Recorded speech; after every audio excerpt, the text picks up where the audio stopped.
Ողջույն հաշտարակ, ողջույն արագածոտն, ողջույն սիրելի հայրենակիցներ, սիրելի հայրենակիցներ, ուղիղ 5 տարի առաջ այս օրերին, այս հրապարակում մեր ժողովրդին, ձեզ բոլորին մի բան ենք ասել։ Ասել ենք, որ մեր երկրին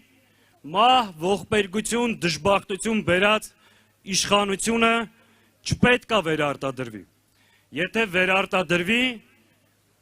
մեր անվտանգային սպառնալիքները ավելանալու են, ունենալու ենք նոր փորձանքներ, նոր կորուստներ, նոր նվաստացումներ։ Այսօր այդ անվտանգային խնդիրները լուծված չեն,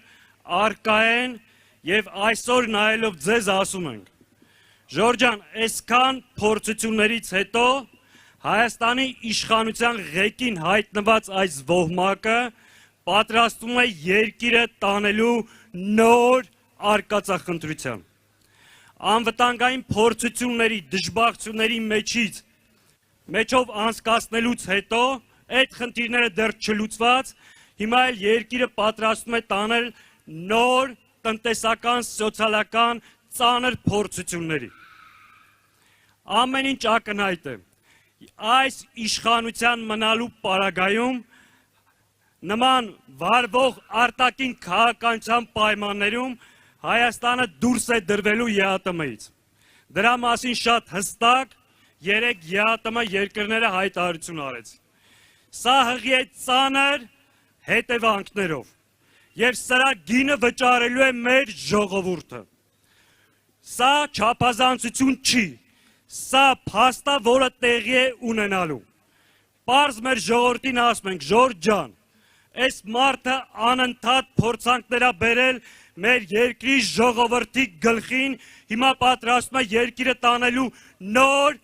ավելի մասշտաբային արկածախնդրության։ Երկիրը կանգնեցնելու է սոցիալ-տնտեսական ծանր աղետի առջև։ Հետևաբար, սիրելի ժողովուրդ, այս մարդուն չպետք է թույլ տանք շարունակ երկիրը տանելու նոր փորձությունների։ Երկրի արտաքին քաղաքական այս կուրսի շարունակության դեպքում ունենալու ենք ծանր խնդիրներ եւ դրա համար վճարելու է մեր ժողովուրդը, վճարելու եք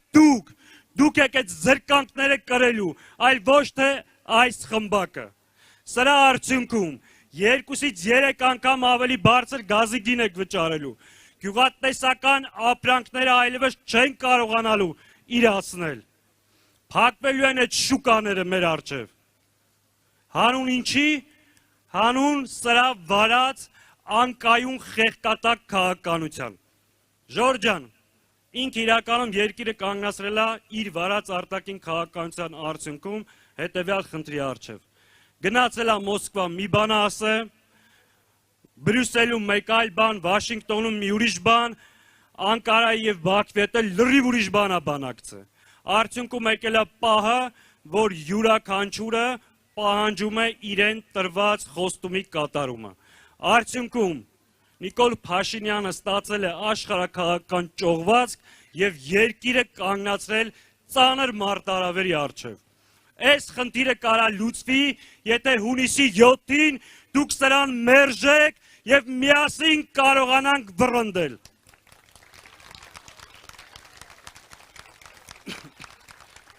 Ժորժ ջան, կարճ ուզում եմ անդրադառնալ եւս մի կարևոր խնդրի, որը մենք համարում ենք նաեւ սպառնալիք մեր հանրությանը, հանրային կյանքին։ Նիկոլ Փաշինյանը, որ բոլոր ոլորտներում ձախողել է, իր կառավարման տարիներ, իր հետագիծը ձախողման տապալման տարիներ են, բայց կան ոլորտներ, որտեղ ինքը երկնիշ աճ արձանագրել։ Դա թմրամոլությունն է եւ խաղամոլությունը ու հանցագործությունների աճը։ Ժորժ, սրա կառավարման տարիներին խաղամոլությունը մեր երկրում 20 անգամ աճել է։ Այս տարի Հայաստանի Հանրապետության քաղաքացիները կազինոներում խաղադրույքների աճը հասել է 20 միլիարդ դոլարի։ Նիկոլ Փաշինյանը կազինոն մտցրել է յուրաքանչյուր հայի օջախ եւ անվերադարձ քանդում են հայկական ընտանիքները։ Դա սպառնալիք է հայ հասարակությանը։ Խաղամոլությունը 15%-ով պաշտոնական տվյալներով աճել է իրականում շատ ավելի մեծ։ Եվ պետական հովանավորությամբ թմրամոլությունը տարածվում է մեր երկրում։ Հանցագործությունները 66%-ով սպանությունները ավելացել են սրա իշխանության տարիներին։ Սա եւս սպառնալիք է։ Տեսեք, անվտանգային սպառնալիք, տնտեսական սպառնալիք, հասարակական կյանքի մյուս ոլորտներում սպառնալիք։ Հիմա դուք աշտարակցին հանուն ինչի է սպառնալիքին պետքա նորից քվետա, նորից երկիրը կանգնեցնի աղետի առջև։ Պատրաստ ենք մենք գնանք այս փորձություններին կրկին։ Ուրեմն ժողովուրդ ջան, միասնաբար թեփթիկունք տանք, կանգնենք եւ վռնդենք այս չարիքի իշխանություններին։ Պատրաստ եք։ Ուրեմն հունիսի 7-ին համար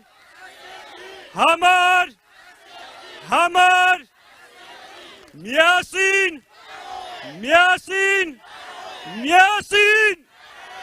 վստահ եք կարող ենք ու անելու ենք։